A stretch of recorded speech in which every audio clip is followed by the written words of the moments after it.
All right.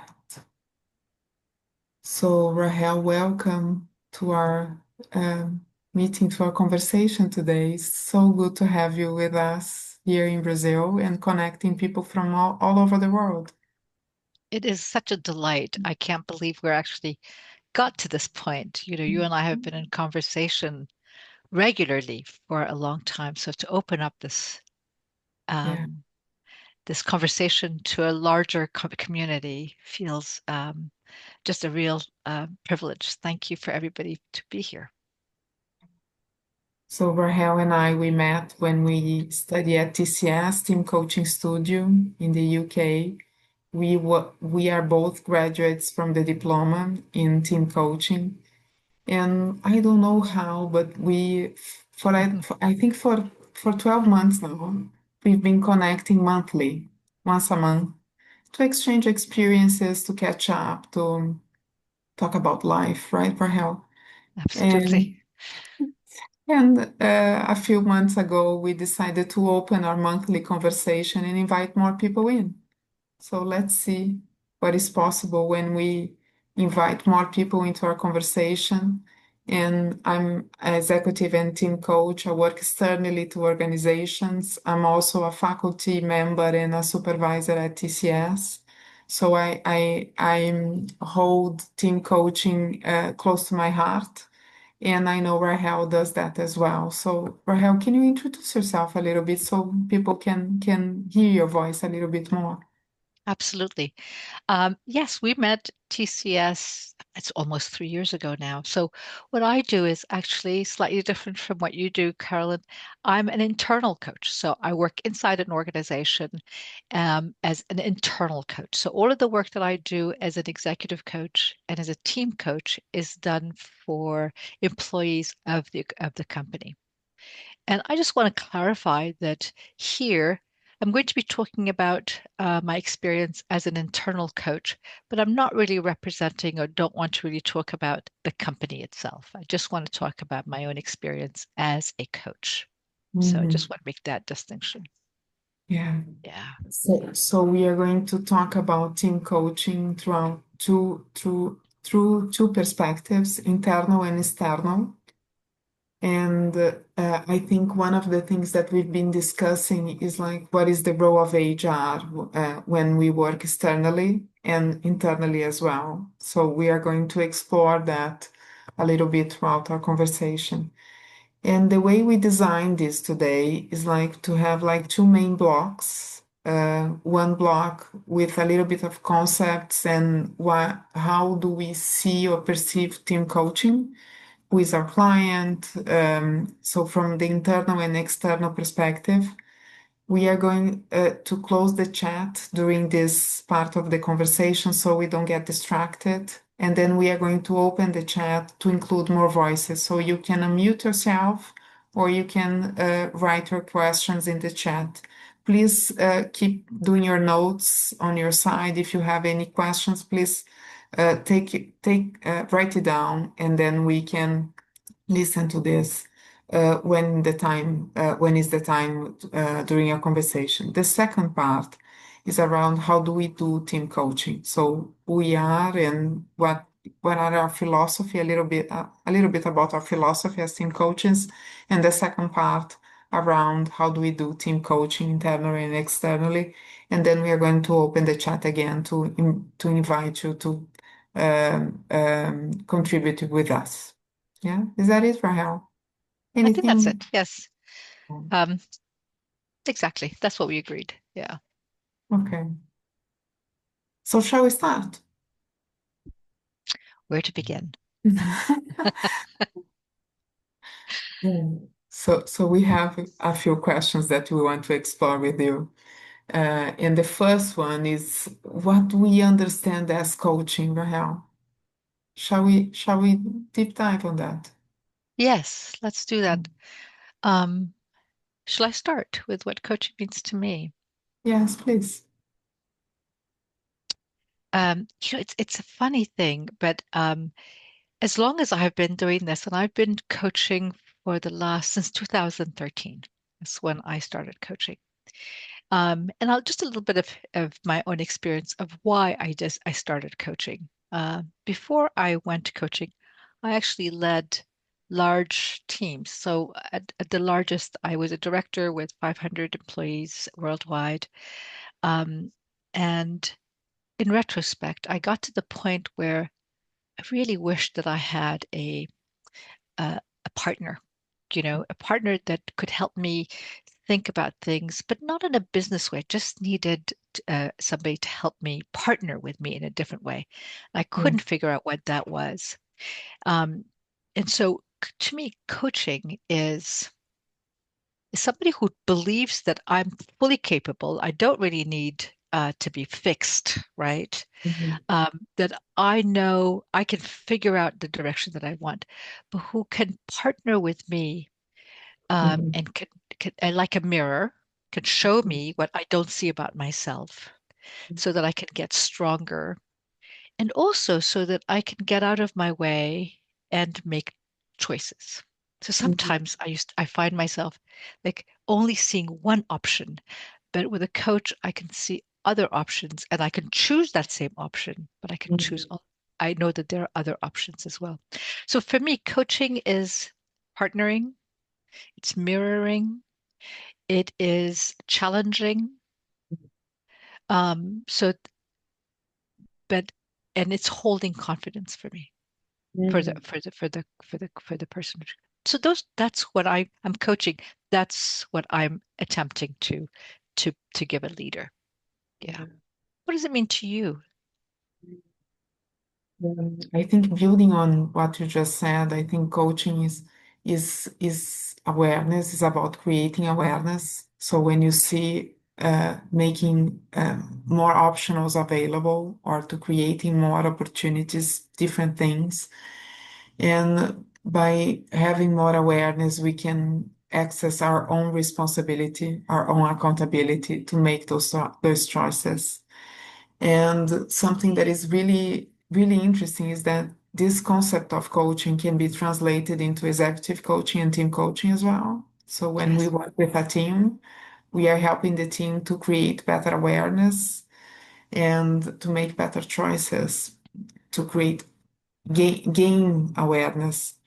And something, as you were saying about how did you start coaching, and this is really interesting. I found coaching when I was a management consultant, working with goals, KPIs, all this straight, like being very directive. And when I learned coaching, I started using coaching as a language, not as a Hmm. process, as a project, but as a language to help people understand not only the management side, but also the process, the dynamics, how the people relate to each other. And this is very close to helping teams to be more effective, right? Yeah. Absolutely. The other thing that I'm aware of is people, individuals, leaders, we spend a lot of time investing on capability, Yeah. learning math and management skills and all of these techniques. And we get to be our brains become really able. Hmm. Um, and then we can get in our way. We can create patterns for ourselves, etc.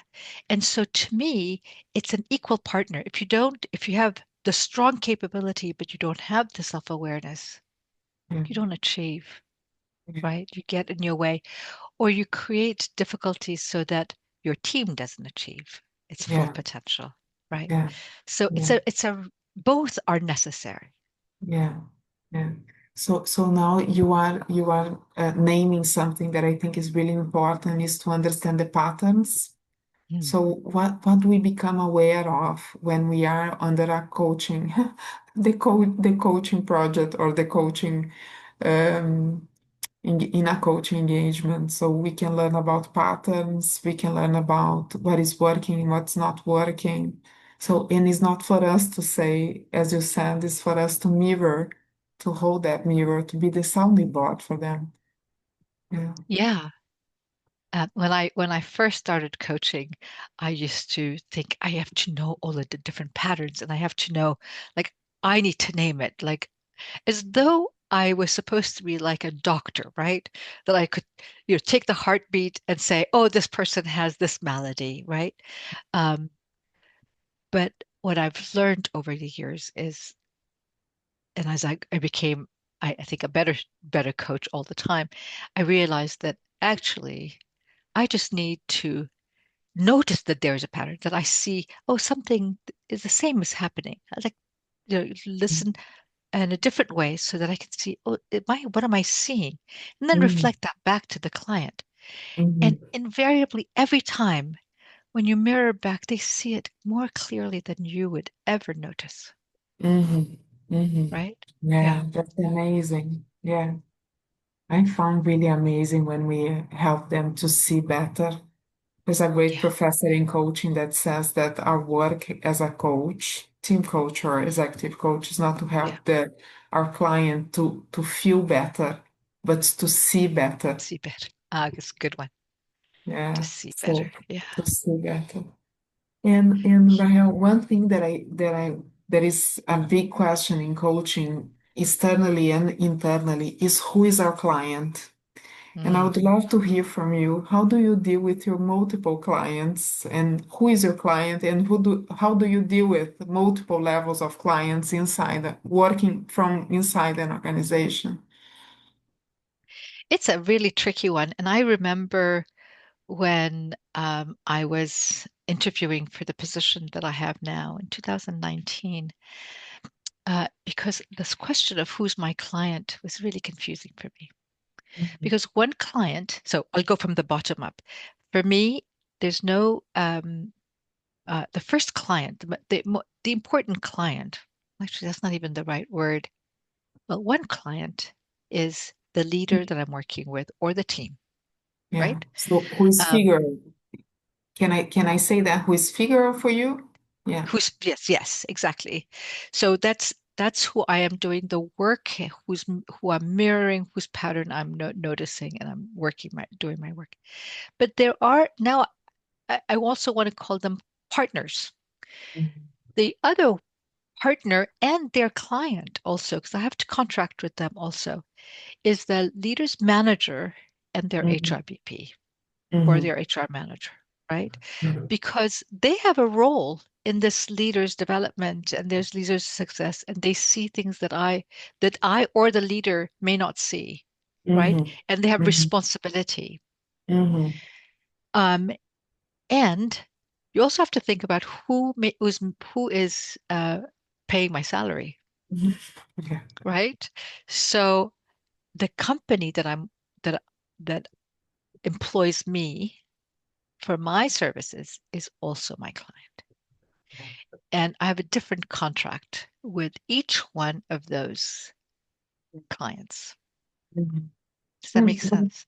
yeah, Rahel, do you have a boss in your organization? So you are in the I HR do. function. Yes. So my company is represented by my boss and my layers of management, right? It's very So complex. it can get very complicated. So sometimes I have to be and it gets challenged, right? Mhm, I have been challenged about when um, they're different. We can talk about that too. When are those dynamics or the those relationships challenged?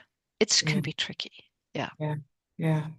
So it's very interesting to notice the different layers and the complexity when you work and you hold the function of an internal coaching. And in Brazil, I don't think we have companies that have that function as a proper role, like you are the internal coach.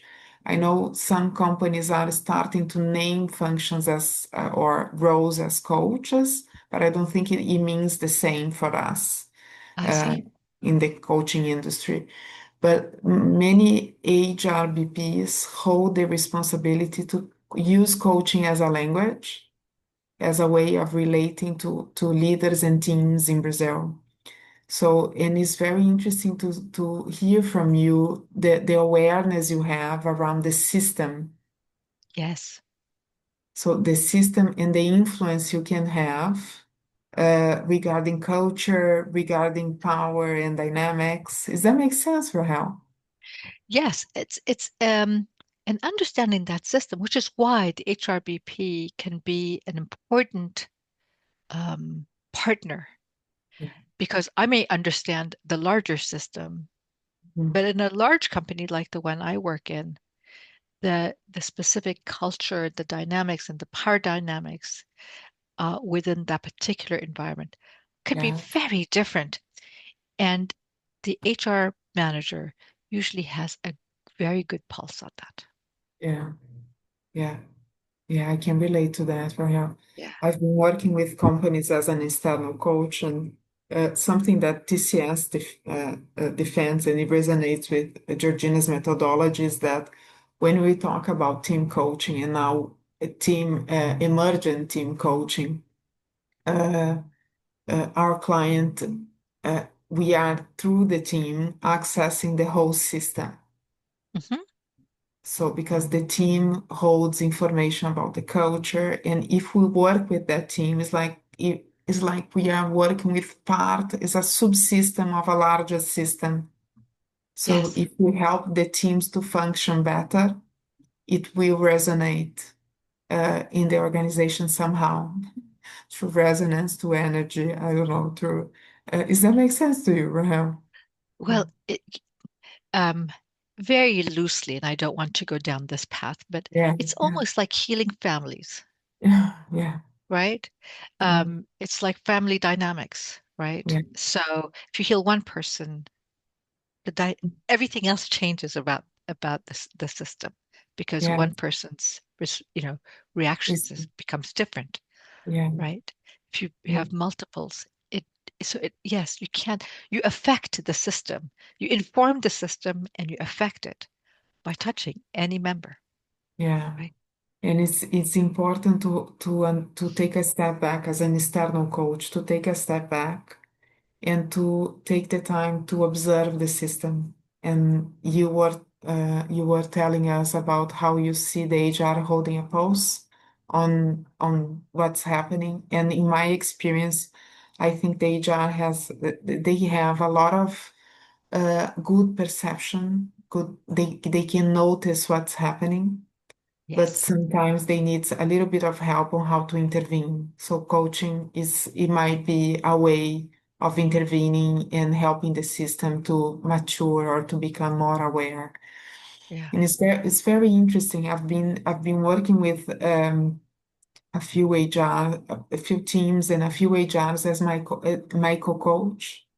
So when I hold this space for the team dynamics, they partner with me to help me see the culture maybe a little bit better.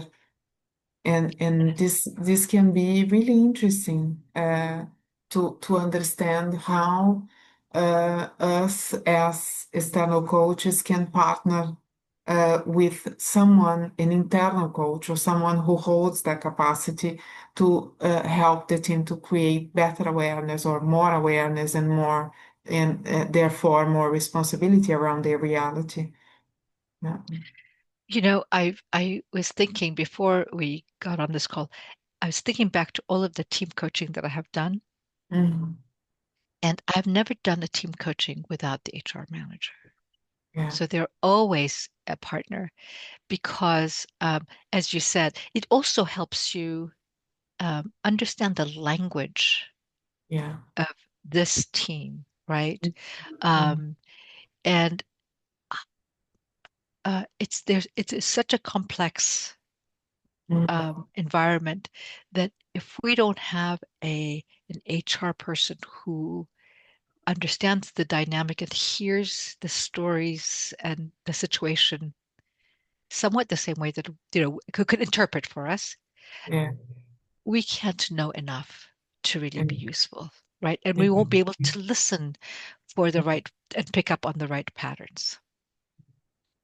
So, It's something that is just popping into my mind now is that especially when we are designing the engagement, yeah, to hear the HR and to hear their perspective, it will help us to define if coaching is a better approach. Also, sometimes absolutely. it might not be, Sometimes might not be. so we need to. to have a little bit of extra work before It's before. the preparation, right? Yeah, Yeah, yeah. yeah. Um, it's also to see how much coaching, Oh yeah.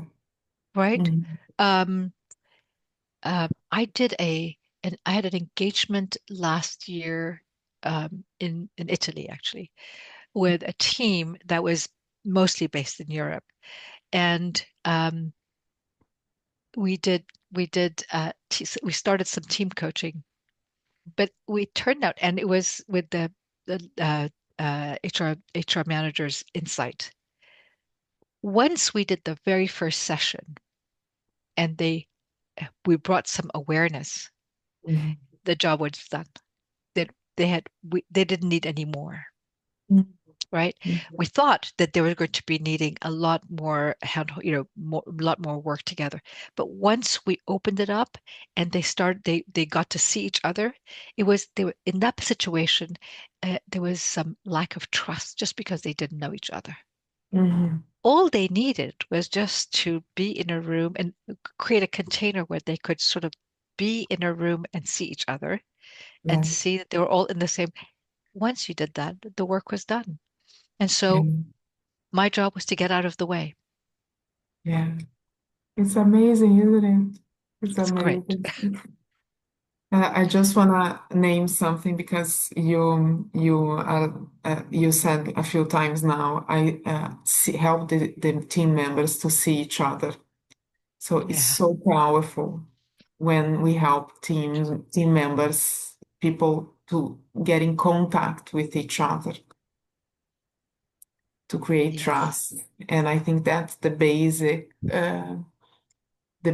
philosophy I think that both of us hold here is to help them to get in contact with each other, right?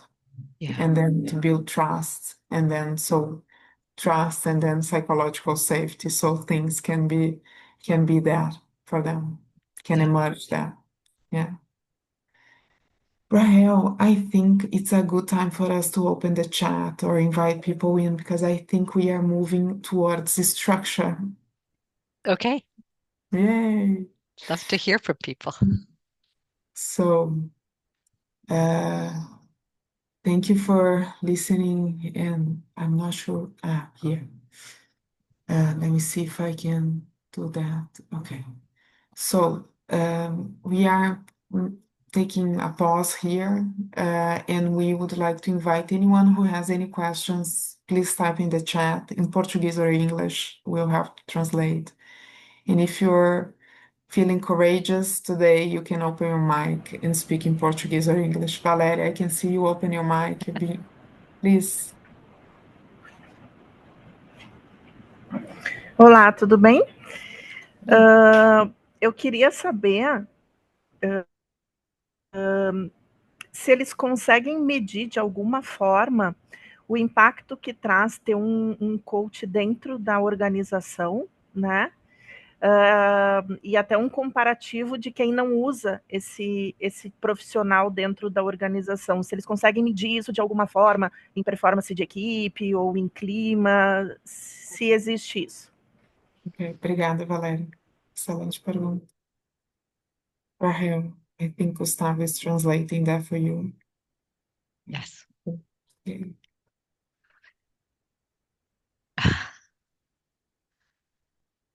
Really hard question. Yes. Should we start Yeah, responding to this? Okay. please. Um, the question of the return on investment of coaching is a question that comes up all the time. And for team coaching or executive coaching, by the way, I think it's an important question and it's a very difficult one to answer. I'm not being flippant, but over time, I've tried um, to do surveys and I've tried to quantify a return on investment in all these different ways. I will tell you where I am today. And I don't know that this is the right answer, but this is where I am today. One of the ways that I measure this is I work with senior executives. So I trust that they will not put their these are busy people who will not put their time if they're not getting a return. So, but my measure is, do they think that if they come back to the next session and they will continue to get engaged, that's my measure. I don't have any other way to measure this. Also, I don't know if this is true, but I don't have, I think that team coaching is still in the early stages. So I don't know that there is enough team coaching that's happening in the world that we can have comparative data. But I'm not sure. I haven't done enough research. Mhm. This is a very interesting question.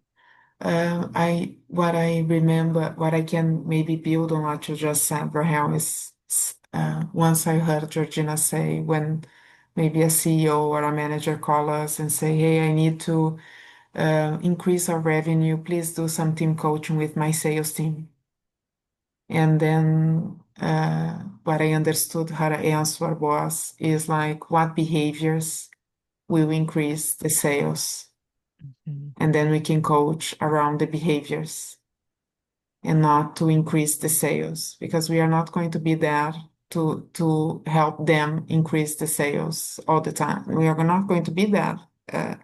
Team coaching is sometimes it happens like once a month, once every 2 months. So how can we commit to something that is a KPI or that is like revenue or climate or internal climate or anything like that, but something that we can hold and help the team hold themselves accountable is around the behaviors or around the agreements they want to make to help the increased revenue, to help them to deal with a difficult situation, a crisis or something like that. So this is something that we need to be mindful when we contract team Yes. coaching, not to to commit with something that we do not control. We cannot control the revenue or the um, I don't know, the costs or anything like that, but we can help them become accountable around the behaviors that will influence the KPI. Does that make sense to you, Rahel? You know, that's a great reminder because, and that's one of the reasons why the contracting is so important. Yeah, So the question becomes then, uh, right at the beginning, we have to, when we enter into into the engagement, we have to find out what will success look like for them, for the yeah, client, right? mm, And then work towards that yeah, and yeah, continue to check, are we moving in that direction? yeah, But this is so coaching to me is also this is the other side of the partnership, right? yeah, That we hold each other accountable to making sure that we are engaging in the right conversation at the right times. yeah. That's another question that we asked ourselves is what is a good partnership? What a good partnership look like in coaching? And probably is around that. Knowing our role and our responsibility is our fair share, and is what is the fair share from our clients. Mm.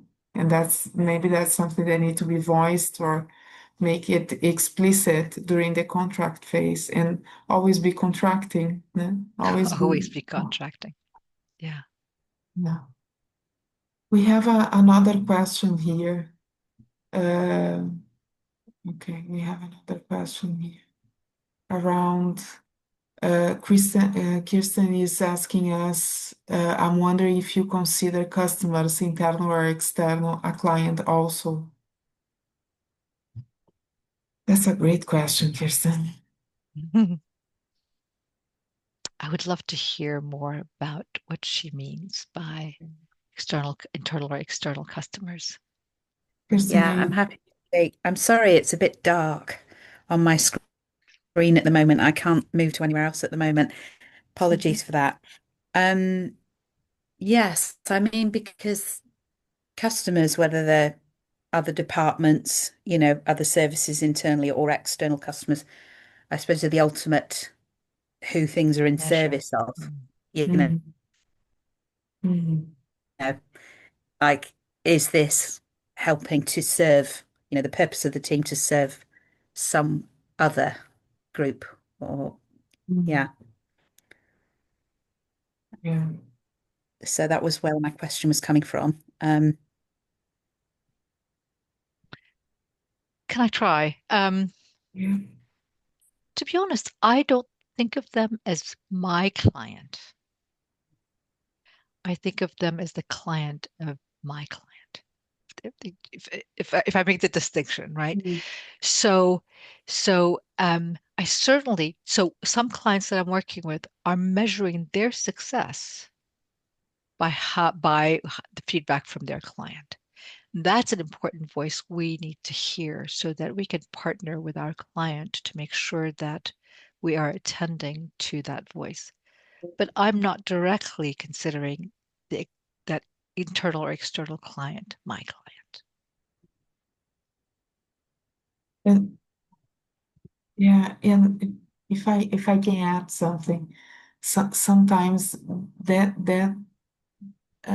part of the system is not that visible in the beginning, but it might emerge as we move forward in the coaching Yeah. engagement, if it is important what the team wants to. So if we take a look at the seven eyes model, this is a supervision model, we will take a look at the client's client, but sometimes it doesn't get that visible right in the beginning, but it could be.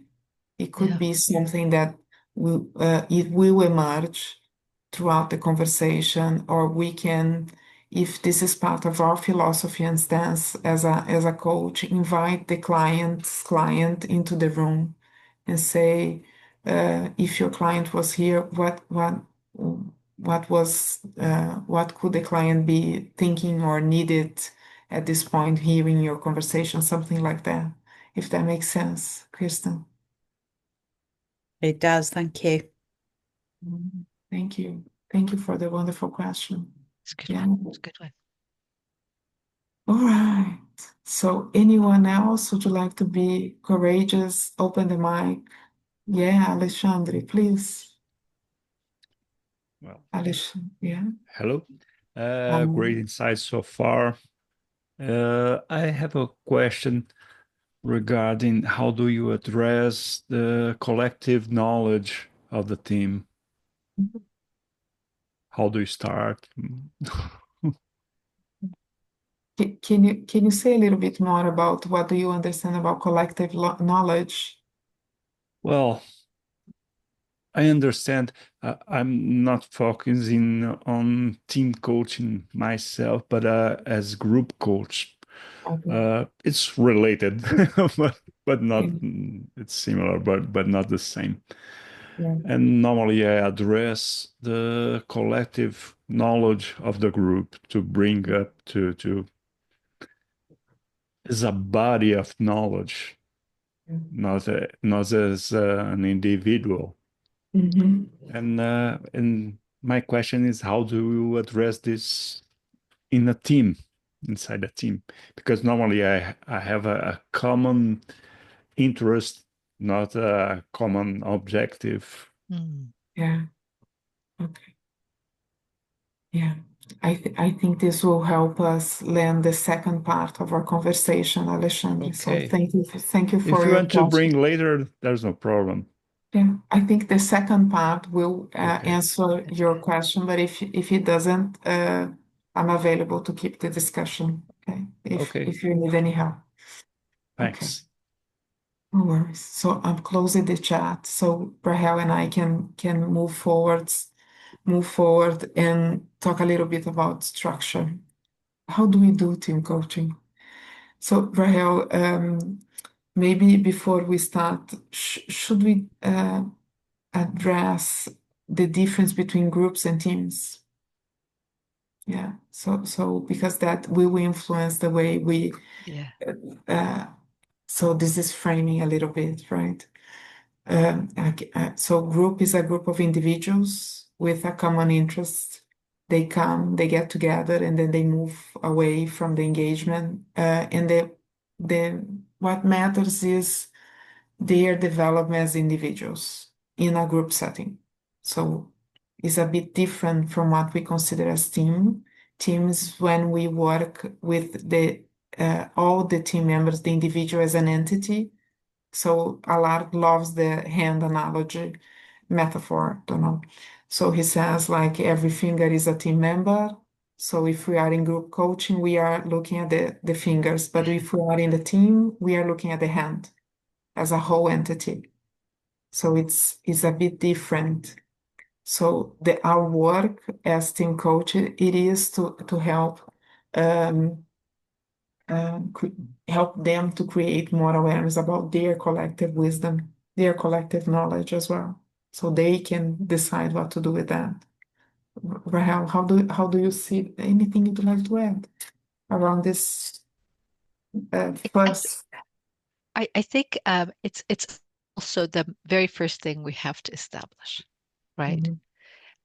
Is this in fact a team that we're working with, right? Or is this just a collection of individuals? And not all teams are not all groups that look like teams are in fact teams. So one of the things that we have to establish is, are they a team and are they not a team? So yes, and one of the yeah, I love this analogy of the hand. Are they just fingers or a hand, right? So yeah, I agree with you. Yeah.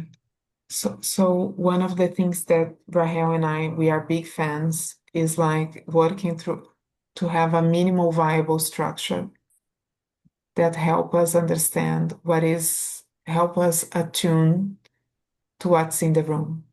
So that's the difference between structure and emergency. You can do team coaching with a lot of structure, but it might feel like a little bit of facilitation, the way we try to do it. And of course, that depends on the team as well. So self-teaming situation. But if as we move through the engagement and help the team to get in contact to what is in the here and now, we are slowly transferring and help them access their collective wisdom. Right, Rahel? What do you think about that?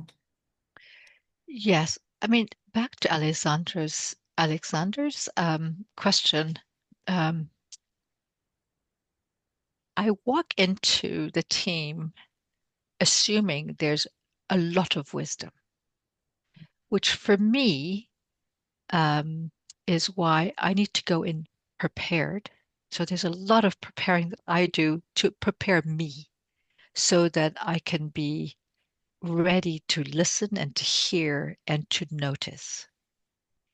And then I can let it go because I am ready for the wisdom of the members to direct the conversation where they need it to be. So if it's truly a team, if we have contracted properly, if we are if we have agreement of what is it that's important so that we can measure and we are what is important for the team, then it's about creating the space, the container as we call it, so that the wisdom of the individuals and the team can show up and guide where it needs to go.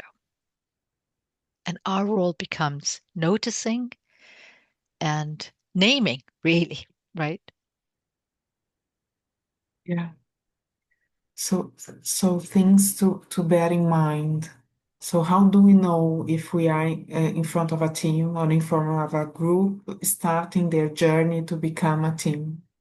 So that's really important because when we talk about team development theories, and this is part of your philosophy as a team coach or as an internal team coach, it is important to understand what is the philosophy of change you are holding. Yeah. So if it is the Tuckman model, the Patrick Lencioni's model, Georgina's Bootstrap model, I don't know. many more. Richard Boyatz's model. So when you understand a little bit what is your philosophy of change, and then how this influence the way you design your engagement. But a few things can give us a hint if there is a group or if you are in front of a group or of a team, which is they have purpose. Do they have clarity around roles and responsibilities? Do they collaborate? Or there is any interdependence between each member of the team? So that might be hints or things you can notice, and you can maybe coach them to find the purpose, or you can facilitate them to start talking about the purpose, for instance. So one of the things that so many people ask us for help is how do we start a team coaching engagement? Internally or externally? I think that's the most Same common question. How would you answer that question, Rahel? How do you start a team coaching engagement? Um, I start by just getting to know who the people are, right? And why they think that they need this now. Mhm. So usually it's a conversation with my experience so far has been so thinking about my own experience, I've been invited by the HR person who said, I think my leader needs this or my team needs this. So that's usually the way I come in. And then it's a conversation with the leader who says, this is happening. There's some change that's happened, or there's some dynamic that's created a need. And it's a conversation with them, right? To start to figure out what would be useful. Why coaching, you know? Mhm. Um, Mhm.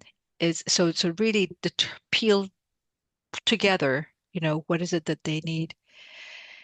And then if we agree that team coaching is what we want, then we also agree, how do we want to start? So in one case, I am starting with, I don't know if this is the right way to do it, right? I'm starting with coaching the leader and moving into team coaching. Mhm. In other cases, we're actually going straight into the team coaching. Yeah. Occasionally, there is some kind of assessment that we do, right? Mhm. But I also try very hard um, that can become a crutch for me. Mhm. So not to rely too much on that. So that's kind of how I start. But Mhm. each one is very different. Yeah. I think that's the beauty of team coaching. Even coaching, uh, In general. uh, because people are different. So if we and even if we're talking with the same client, it's not the same. So if we meet the client, executive team coaching today, and in 30 days, it will be different. The people Yeah. might evolve, it might present resistance. We don't know. So I think that's very beautiful, messy and beautiful. Yeah, messy and beautiful. Yeah. So one of the things, so who needs a little bit more of a structure, TCS has a typical team coaching journey. And one of the things that I really like about that, and I can send some information later, or if someone's interested, you can find Georgina's book or anything else,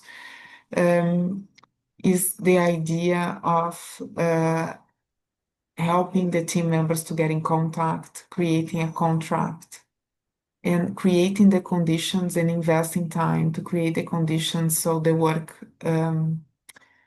emerges. And this is I think that's very hard, a very hard thing to do because I see that, Rahel. I'm not sure if you see the same.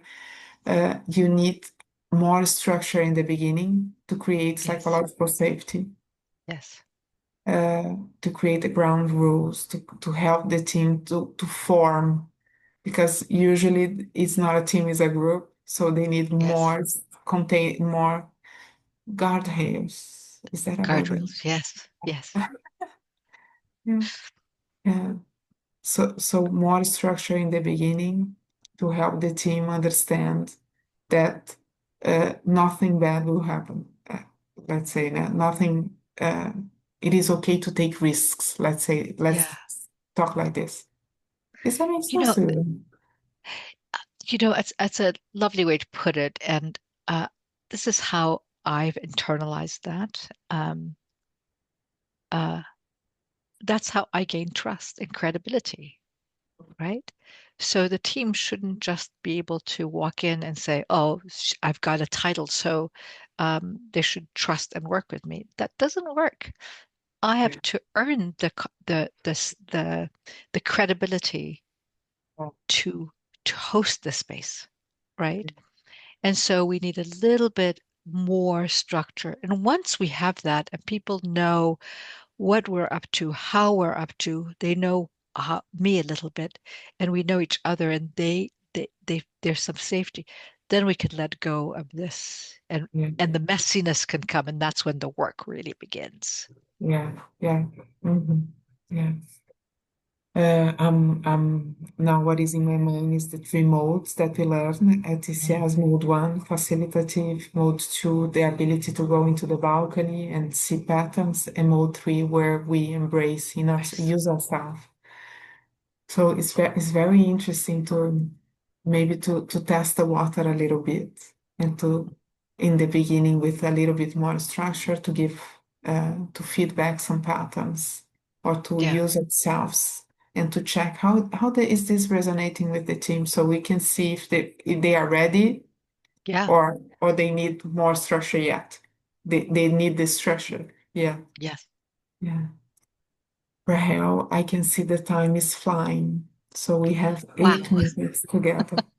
So let's open the chat and let's check if there is any questions so we can invite more people into the room and then we can do our final words let's see.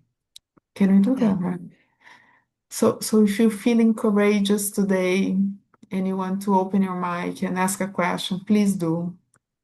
We can hold you.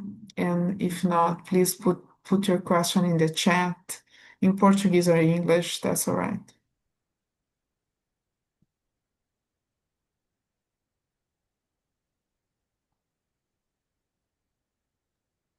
So I do have a question. It's okay if I go? Yes, Diogo, please.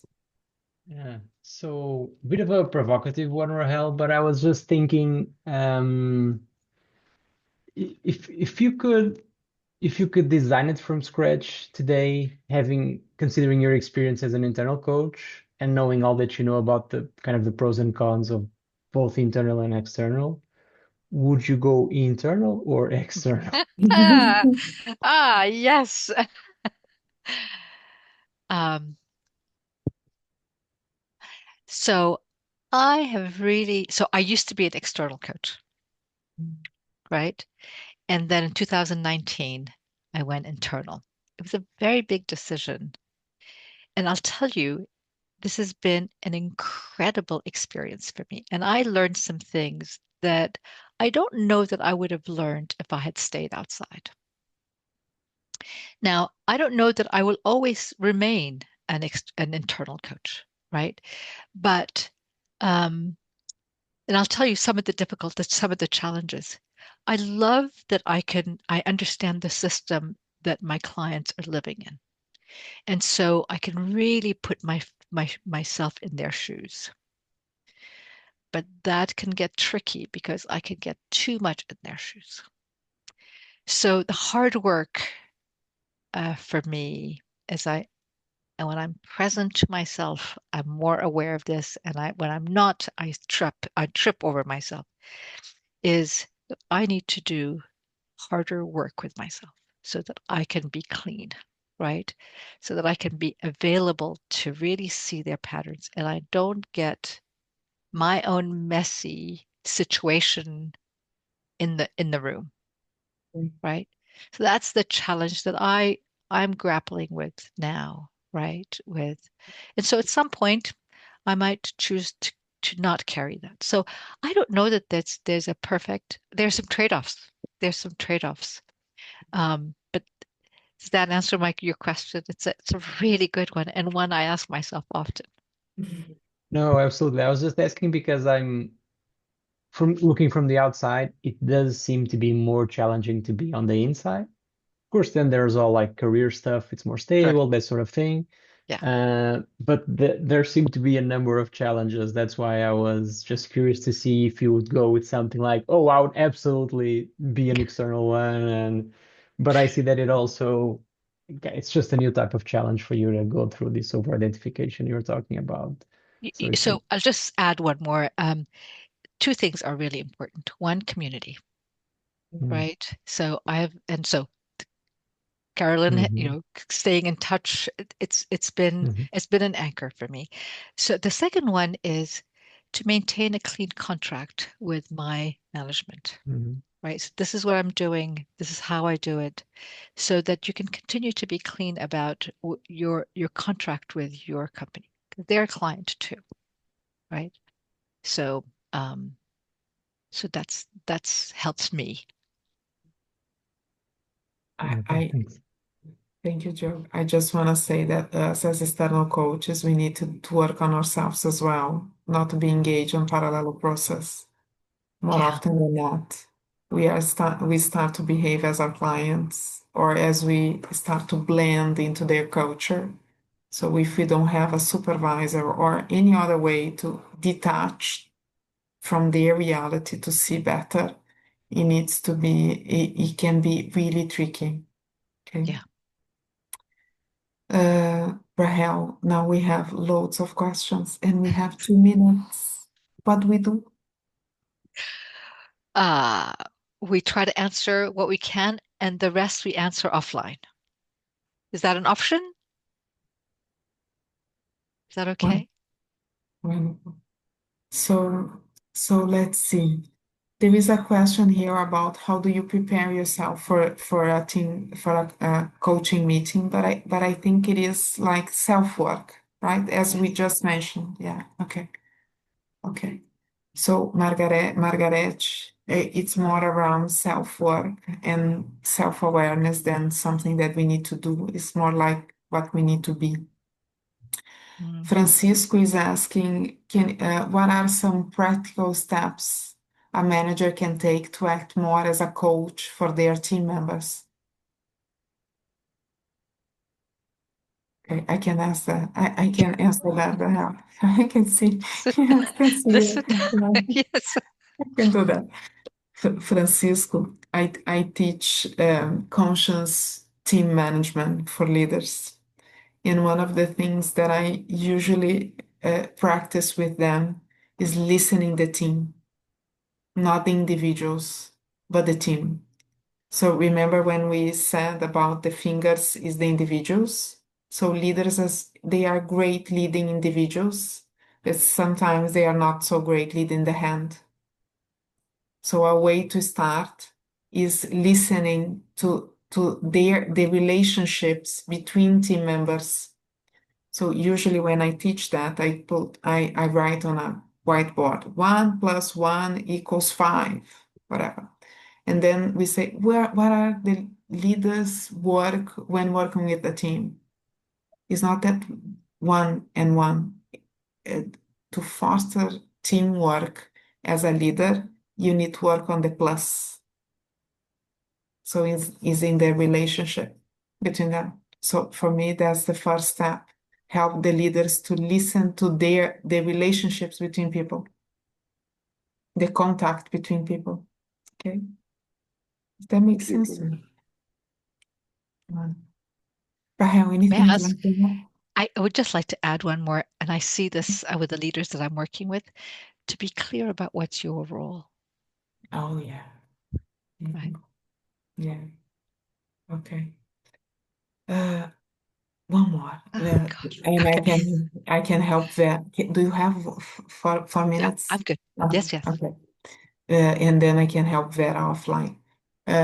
Andrea is asking, she would like to know if you usually establish a maximum number of team members to begin the work?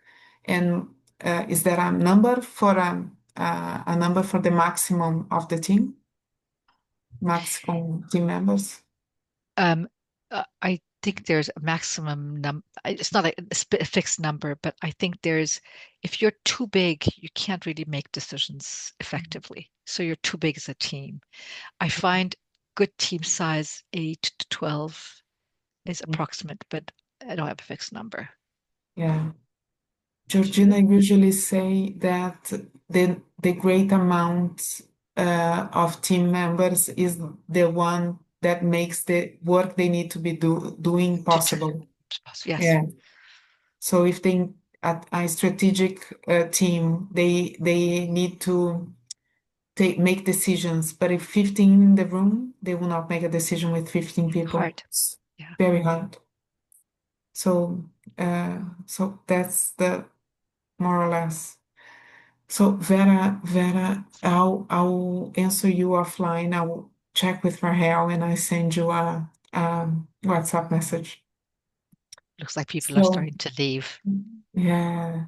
So Rahel, thank you so much for being with us. Would you like to say something as your checkout? You're checking out. Thank you so much for engaging in this conversation. I actually learned some things actually in being in this conversation with you. So thank you so much. I'm honored and humbled to have you with us in the Brazilian community and adding more people in. So it's amazing to be connected all over the world. Thank you so much, Rahel. Be well, everybody. Yeah. Bye-bye. Bye-bye. Thank you, everyone, for being here. Thank you.